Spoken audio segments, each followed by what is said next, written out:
Les nouveaux membres de la CENI ont prêté serment ce mardi 26 octobre 2021 à la Cour constitutionnelle. Les CALCC, le Milapro, FCC, la MOCA et autres mouvements annoncent une marche pacifique le 6 novembre prochain pour sauver le pays de la dictature. Sur l'instruction du ministre de l'EPST, les SECOP viennent d'activer le 25 octobre le 4 enseignants désactivés pour avoir séché les cours au motif d'une grève qui serait jugée illégale. Une nouvelle session d'information à la télévision de l'éducation. Mesdames et messieurs, et bienvenue à toutes et à tous. Se place au développement des titres. Denis Kadima et les autres membres du nouveau bureau de la Commission électorale nationale indépendante ont prêté serment ce mardi 26 octobre 2021 devant le membre de la Cour constitutionnelle, Ginel Pezo et Gianni Menga pour plus de précisions. Cette prestation de serment intervient après l'ordonnance du président de la République portant investiture de ces 12 membres de la CENI. Dans leur serment, les membres de la CENI jurent de respecter la Constitution et la loi du pays, de remplir loyalement leurs fonctions, de garder le secret de la délibération de vote pendant et après exercice de leurs fonctions à la CENI. Moi, Denis Kadima Kazali, président de la Commission électorale nationale indépendante, je jure sur l'honneur de respecter la Constitution et les lois de la République démocratique du Congo, loyalement et fidèlement les fonctions de membre de la Commission électorale nationale. Engagement solennel de n'exercer aucune à l'indépendance, à la neutralité indépendante et du vote, même la cessation de fonctions, même de la Commission électorale nationale indépendante. La Cour reçoit votre serment en qualité de président de la Commission électorale indépendante. Ici, l'une des nouveaux membres de la CENI a réagi en ces termes. Dieu des circonstances et des temps, lui qui a permis que ces moments puissent arriver. Je jure de servir la nation dans ses processus électoraux, dans le respect de la Constitution et les lois de la République, de promouvoir notamment les femmes pour qu'elles soient candidates et électrices informées et valables. Présent à cette prestation de serment, l'honorable Mbata salue cette cérémonie et appelle le FCC d'envoyer leurs membres. La MOCA azali na équipe ya CENI. Député dit Monizi ba pona mbala misato et pe ba pona wapi na chango etika bato balinga kosala ba marche azali membre ya CENI. FCC bolanda makambo wana te mikolo ezolanda bazo tinda bakombo na bango bino bokanisi. FCC azali na makoki ya kosala opposition à 38 ans. Akosala yango te. Moi mikolo ezolanda boko ka batindi ba dossier na bango. FCC azoyokola nano makambo ya opposition akokoka te. Mais wana comme il a passé ba kotinda bato na bango pour être peuple na biso akene na mapunami na délai constitutionnel. À ce jour, 3 postes réservés à l'opposition sont restés vacants. Au cours d'un point de presse tenu ce mardi 26 octobre 2021 à Kinshasa, le CALCC, les Milapro, FCC, la MOCA ensemble, les Moïse Katumbi et autres mouvements annoncent une marche pacifique le 6 novembre prochain pour sauver la patrie et de la dictature. Pour cette fin, je vous invite de suivre leur déclaration au micro des copains Koutoumissa. Face à la dérive totalitaire, savamment conçue et orchestrée, pour une mise à place cynique d'un mécanisme de prédation, le peuple congolais, dont les aïeux ont chèrement acquis la souveraineté nationale et internationale, ne peut rester indifférent.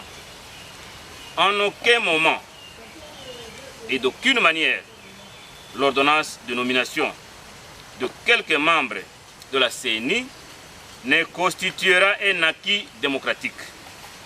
Par conséquent, il ne saurait être accepté.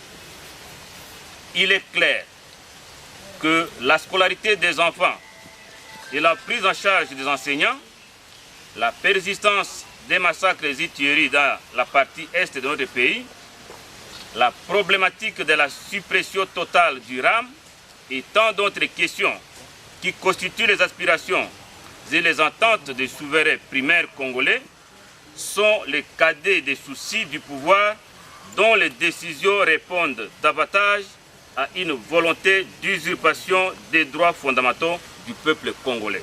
Nous demandons aux Congolais et Congolaises, à travers les 4 coins du pays, à nous rejoindre ce samedi 6 novembre 2021 pour notre grande marche populaire afin de sauver notre souveraineté constitutionnellement garantie. Papa, maman, jeunes, vieux, laïcs, catholiques et protestants, amis de la démocratie, personnes éprises de paix, de justice et d'équité, hommes de bonne volonté, nous vous prions de vous lever pour qu'ensemble, comme un seul homme, nous reprenions notre souveraineté. En réaction au sujet de l'ordonnance présidentielle portant entérinement la nouvelle équipe de la Commission électorale nationale indépendante, Daniel Shekomba salue cette nomination. Pour cette fin, je vous laisse suivre les candidats malheureux de l'élection présidentielle de 2018 au micro de Berlin et Kaya. Le président de la République a signé l'ordonnance pour investir les membres de la CENI conformément à la Constitution, parce qu'il est le garant de la Constitution et il veut faire respecter la Constitution. Donc, s'il y a toujours des contestations partout, on ne peut pas faire l'unanimité dans chaque chose, mais pour ne pas retarder l'organisation des élections en 2023, l'ordonnance du chef de l'État ne doit pas plonger le pays dans la guerre civile. Il n'y aura pas de guerre civile. D'autant plus qu'après la publication de l'ordonnance, il n'y avait pas eu un soulèvement populaire directement après cette nomination. Ça veut dire que la population accepte la démarche du chef de l'État. Il ne faut pas que certains politiciens confondent leurs propres désirs avec les désirs de la population. La plateforme Lamuka rejette l'ordonnance signée par le chef de l'État, c'est normal. On est en démocratie, chacun peut apprécier les événements selon les éléments qu'il a et chacun a le droit de pouvoir approuver ou contester, mais bon, tout cela doit rester dans le cadre légal de la Constitution et des lois qui régissent la République démocratique du Congo. Si je crois qu'en cas d'échec du président Félix Tshisekedi en 2023, le président de la Commission électorale indépendante, M. Denis Kadima, va proclamer quelqu'un d'autre comme président, je pense que oui. Et c'est pour ça que moi, contrairement à d'autres personnes qui sont en train de mener des démarches émotionnelles, moi je suis en train de mener une démarche tout à fait rationnelle, basée sur la recherche des solutions pour pouvoir... C'est ça ma réaction. Si cela est fait dans ce sens, je ne vois pas pourquoi le président Kadima ne pourra pas annoncer la personne que la population va choisir. De son côté, Arnaud Mbosso, de CRD, parti cher au président de l'Assemblée nationale, appelle les Congolais à soutenir l'équipe Kadima pour obtenir de bonnes élections en 2023. Il est au micro de Timbodi. Makambo etali bureau ya CENI, le peuple congolais la kisike aza sima mokonza mboka pe azali kusene mokonza mboka Félix Antoine Tshisekedi Tshilombo. Boyebi ke banda poso eti koleka bureau ya CENI etiamaki na Assemblée nationale esika rapidement na mboka honorable président Christophe Mbosso na bureau no mbemba sali musala kitoko. Mais tomoni mbala liboso ko banda makambo ya maponami banda et tout le monde en 2011 tant au bureau ya mwana mboka ngoyemulunda pe ote ko tiama ndeni bato ba dambolaki mais awa likambo ko kamwa depuis bureau oyo ya mwana mboka Kadime tiamaki tomoni bato bazali kimia kaka bato bazoluka intérêt na bango moko nde bazoluka koluka ko bebisa mitema peuple congolais pona ko kotsa bango na oto bengi bulu eke balanda ba sentiment na bango mais peuple congolais a éveillé et puis à comprendre que lelo musala oyo mwana mboka Félix Antoine Tshisekedi azali ko sala ezali musala au faux peuple à soutenir yango ndenga la kaki peuple ouais en tout cas ngai eloko liboso na koloba na kobandela kopesa bisusu merci mingi na honorable président Christophe Mbosso Kodiapwanga papa ya mayele oyo lelo ami komisi mwana musala ba congolais bazali représentant ya ba peuple donc ndenge ba député baza ba représentant na biso yazali représentant ba peuple numéro 1 de mokambi ya ba député nyonso lelo alobi akolanda bato yo bazali pona intérêt na bangote akosala pona intérêt ya peuple pamba te ezali moko ya ba plan ya président de la République en tant que cadre ya parti cher CRD Convention pour la République et la démocratie parti cher ya honorable président Christophe Mboso toza na message d'urgence tozoyebisa bino papa na biso kumu ya mayele motindami ya Nzambe Patrice Christophe Mboso abengisi bana nyonso ya Kinshasa dimanche oyo le 31 octobre dans stade municipal ya Vélodrome boye belé boyoka message o azanango pona koyebisa bino. Dans le même registre, le président interfédéral du CRD qui vous félicite le chef de l'État pour le travail abattu jusque-là pour la réussite des élections en 2023. Rachid Matabichi est dans ses propos recueillis par Ruth Tombodi. Mes très sincères félicitations au président de la République et au président de l'Assemblée nationale. Normalement, selon la Constitution, que cette équipe doit prêter serment devant la Cour constitutionnelle. Et c'est là qui donne maintenant l'opportunité et les marches de la République. Après la prestation du serment, là, tous les Congolais attendent maintenant et patiemment la tenue des élections démocratiques et transparentes dans le délai de la Constitution, comme l'a dit même le président de la République. Et bien sûr, le mot que je peux donner, j'appelle tous les Congolais. J'appelle tous les Congolais à accompagner les institutions, notamment l'Assemblée nationale, qui nous a dotés. Pourquoi ne pas féliciter le président de l'Assemblée, Christophe Mboso Kodiakwanga, pour le travail abattu. Voilà un grand travail que les Congolais attendaient à bras ouverts. Maintenant, il y a certaines agitations dans les chefs de certains partis politiques qui veulent faire des marches, tout ça.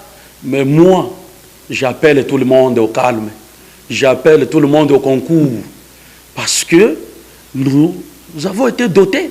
Et le président nous a dotés déjà un CENI. Alors, ils ne peuvent que se préparer en 2023. Nous tous, nous devons nous préparer. Parce que nous devons tous concourir. Nous qui sommes membres de la Convention pour la République et la démocratie. Nous sommes prêts, madame. On n'a pas peur des élections. Nous sommes prêts à aller aux élections. Et j'appelle tous les camarades des autres partis à venir concourir. Et il y aura les gagnants et il y aura les perdants. Et c'est ça, les élections. La présidente de la Ligue des femmes du Parti de la Révolution populaire soutient la position du Front commun pour le Congo. Elle est au micro d'Agathe Mizi. Et derrière les FCC, et le FCC c'est notre autorité morale, Joseph Kabila Kabange. S'il ne le reconnaît pas, nous aussi on ne reconnaît pas. Ça veut dire, s'il y a un problème, il nous invitera pour qu'on puisse se mettre autour d'une table et trouver des solutions. Notre autorité morale, c'est un homme qui est pour l'union, l'unité nationale, le nationalisme. Nous devons sortir de l'inconscience, l'insouciance, l'inconséquence. Parce que là, nous sommes en train de détruire l'avenir des enfants et de détruire les futurs de la génération qui viendra après nous. Nous devons y aller très vite, essayer de trouver des solutions afin que nos enfants puissent retrouver leurs droits. La solution, je crois que pour nos dirigeants, il faudrait que nous soyons unis. On n'a pas le nationalisme en nous et ce que nous devrions faire, c'est aller vers la paix et l'unité nationale. L'appel de réveil, je crois que c'est l'éveil de conscience que nous devons avoir. L'éveil de conscience qui dit que nous devons sortir de l'inconscience, l'insouciance, l'inconséquence et surtout de la dépendance. Du fait que le FCC ne reconnaît pas le bureau de la CENI, le secrétaire général adjoint du Cercle des réformateurs intègres du Congo pense que la famille politique de l'ancien chef de l'État doit prêcher par l'exemple. Suivez William Ikolo Okumu au micro d'Agathe Mizi. Le fait que le FCC ne reconnaisse pas ce bureau doit nous rassurer, parce que vous savez que le FCC n'a pas brillé par ses compétences en matière d'organisation d'élections. Et je doute vraiment que ce soit aujourd'hui un regroupement politique qui qui puisse donner des leçons, quelles qu'elles soient d'ailleurs, aux enfants de ce pays. Le fait qu'ils ne soient pas d'accord, je ne sais même pas s'il faut répondre à ça. Le fait est que nous sommes dans une république qui se veut démocratique et que partant, dès lors que le président de la République a investi le bureau, il n'appartient pas à tel ou tel regroupement politique de se prononcer là-dessus. Le choix de ce bureau était un choix d'abord interne par rapport à l'organisation même de la CENI, les confessions religieuses, les partis politiques, qui ceux-ci ont été entérinés par l'Assemblée nationale. Au terme de cet entérinement, le président de la République a investi en fait ce bureau et je ne sais pas où se trouve là-dessus la compétence du FCC à se prononcer sur la reconnaissance ou non du bureau de la CENI. Quelles que soient les menaces qui pèsent à l'encontre de notre pays, il n'en sera rien. Parce que, au final, ce qui compte, c'est la manière dont a été accueillie cette investiture par les Congolais, par la population congolaise.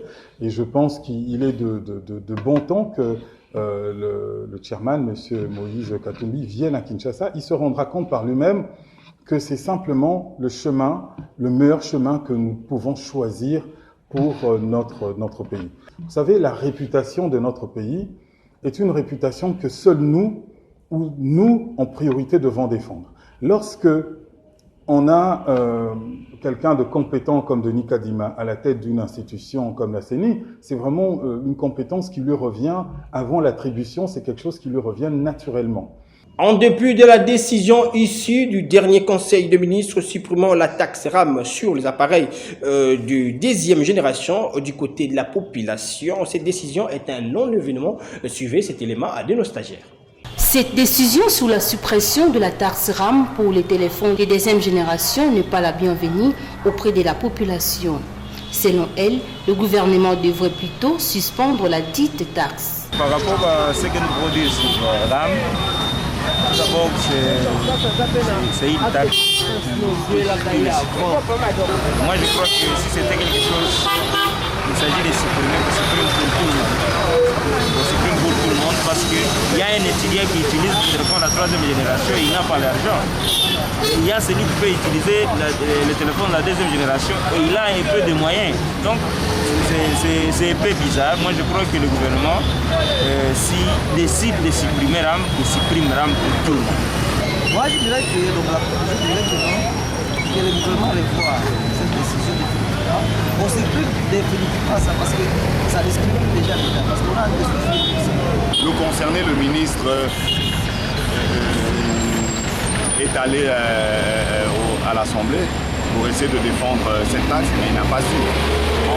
Il a parlé de nous, on sait que c'est une taxe, mais lui il a parlé de rémunération, machin, vous voyez, il y a un gros flou. Il revient de rappeler que c'est depuis le week-end dernier que le gouvernement a pris la décision de supprimer la taxe RAM pour les téléphones de deuxième génération. Tout à fait autre chose, le chef du gouvernement, Jean-Michel Samalukonde Kenge, salue les efforts de bonne gouvernance de son gouvernement. C'était à l'atelier des formations sur la mission du FMI sur la première revenu du programme économique du gouvernement. En suivait. Mesdames et messieurs, en vos titres et qualités, je voudrais en premier lieu saluer cette mission qui est ici dans le cadre de la revue du programme engagé entre la République démocratique du Congo et le FMI depuis juillet de cette année. Et je vais faire un bref recul pour revenir sur une vision donnée par son Excellence Monsieur le Président de la République dès son entame de mandat. Vision axée sur la bonne gouvernance et le retour de la République démocratique du Congo en termes de crédibilité vis-à-vis des institutions internationales. Et donc, lorsque le gouvernement se met en place au mois d'avril de cette année, que nous sommes investis nous avons la mission de poursuivre et de conclure les discussions engagées avec le FMI, et on l'a rappelé ici, interrompu depuis 2012. Et nous avions déjà félicité l'effort de tout le gouvernement d'aboutir justement à cet accord avec l'effort de tous, particulièrement des ministères des Finances, Budget, ainsi que de la Banque centrale. Et nous avons tenu depuis ce moment de rester sur ces valeurs justement de bonne gouvernance pour maintenir notre cadre macroéconomique en respectant le pacte de stabilité tel que discuté avec le FMI. Et nous avons voulu aller dans le sens du maintien des accords établis. Nous avons, avec satisfaction, pu maximiser les recettes au-delà de ce qui était attendu, au point que nous avons pu déposer une loi rectificative du budget 2021 à la hausse pour la première fois dans notre pays. Comme on le sait au sommaire, à l'enseignement, sur l'instruction du ministre de l'EPST, le service de contrôle et des payes des enseignants vient d'activer le lundi 25 octobre dernier le 4 enseignants désactivés et le 7 du même mois pour avoir séché les cours au motif d'une grève qui s'est jugée illégale. Ginelle Pezo pour plus de précisions. Cette réactivation a été faite sur l'instruction du ministre de l'EPST, Tony Moaba Kazadi, au CECOPE. Ces enseignants sont le suivant. Adzanyoyi Omakinda Mami, professeur de français au lycée Sacré-Cœur. Bantete Banga Beni René, professeur d'histoire au lycée Sacré-Cœur. Kabuluntombe Tete, professeur de physique au collège Boboto. Et enfin, Ilungamvita Joseph, professeur d'éducation physique au collège Boboto. C'est confiant à la presse, l'un de 4 enseignants réactivés a salué le geste posé par le ministre de l'EPST. Aujourd'hui, au ministère de l'EPST, le ministre a reçu les enseignants qui étaient désactivés pendant la grève que connaît le secteur jusqu'à aujourd'hui. Notre sentiment, c'est un sentiment de joie d'avoir recouvré notre droit, parce que perdre un salaire, c'est très fort pour un parent et pour un travailleur. Et maintenant que le ministre a joué son rôle de bon père, ça c'est très pertinent pour nous. Nous avons compris que même le dialogue social qu'il prône, qu'il a initié et qui va commencer incessamment, dans cette allure-là, ça va aboutir à des résultats escomptés.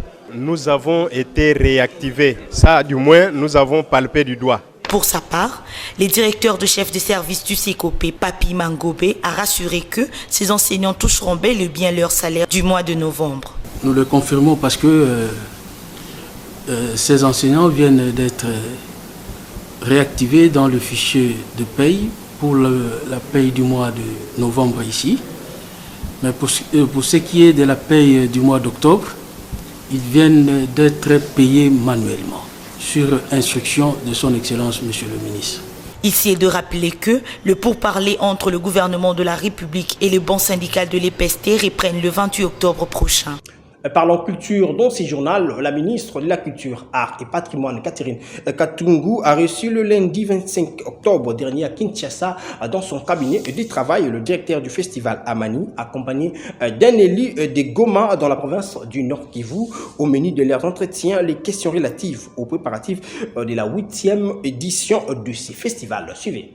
Le préparatif de la 8e édition du festival Amani, qui est prévu du 4 au 6 février 2022 au Nord Kivu, était au centre des échanges entre la ministre de la Culture, Art et Patrimoine, Catherine Katungu, et le directeur du festival, Guillaume Bassimoué, accompagné d'un élu de Goma, Elvis Moutiri Wabachara, le lundi 25 octobre dernier dans son cabinet de travail.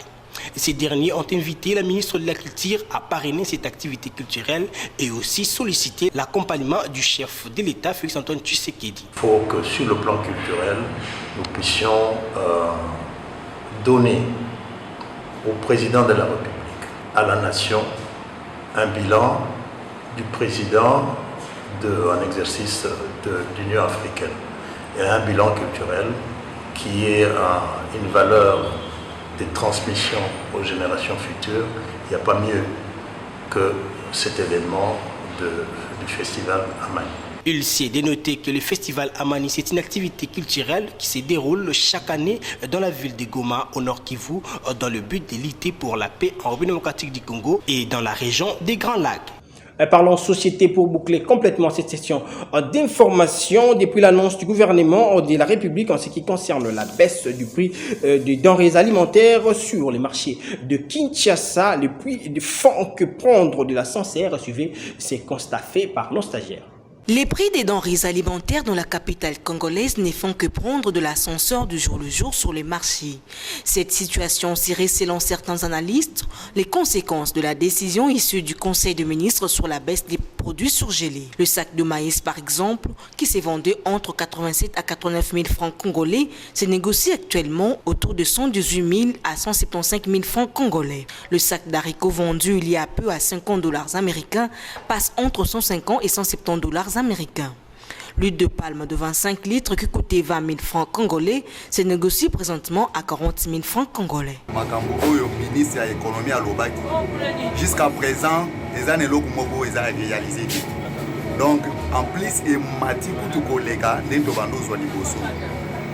par exemple, mi panzi et bando sombama dans 30,5 $. Pour ces moments, ils ont soukadi. Et Mati est comme 35. Donc nous souffrons. C'est pourquoi nous demandons au gouvernement avec le ministre et chef premier ministre ministre sale effort au gouvernement jusqu'à présent il a côté échangé. C'est ce que $6 bani. Les carton c'est comme la valeur à 60 000, 65 000, 70 000 pour la rôti. Il a pas d'autre tactique. Mais les amis qui ont ce moment de 70 000 carton sauce. Combien de dollars? Il a réquisité. Bati ba ko sa fete faire radio te pas fatigué. Ba ko te se pana ya mona biso. Alors ba ki mi ba ministre économie. Et to mone lo monte chaque jour na mboko bloqué mata. To evite so RDC on to yaka ko ye to ta kabana mbanda to ta kabana makamu to ta bene ba o tika biso place. Ko na mboko bloqué kitana ngote. Le ba lo ba prime le bloqué prime. Super en plus. O kita ko ta kombati ba bo o tika so. Ba to bana bilio ko na bango ba bo o tika so ba petit bilio so so bilio. Ko to te venir na kata mboko. Cette hausse du prix des produits est observée également dans la vente des produits surgelés comme le poulet, les poissons chinchards et autres. Place au rappel des titres. Les nouveaux membres de la CENI ont prêté serment ce mardi 26 octobre 2021 à la Cour constitutionnelle. Les CALCC, le Milapro, FCC, la MOCA et autres mouvements annoncent une marche pacifique le 6 novembre prochain pour sauver le pays de la dictature. Sur l'instruction du ministre de l'EPST, les CECOP vient d'activer le 25 octobre le 4 enseignants désactivés pour avoir séché les cours au motif d'une grève qui serait jugée illégale. C'est d'ici que prend fin cette session d'information. Si vous avez aimé, dites merci à la grande équipe rédactionnelle de la télévision d'éducation. Cette édition a été assistée techniquement par Céline Seka et Guylain Mayam. Prenez soin de vous car chaque jour est une vie. Au revoir.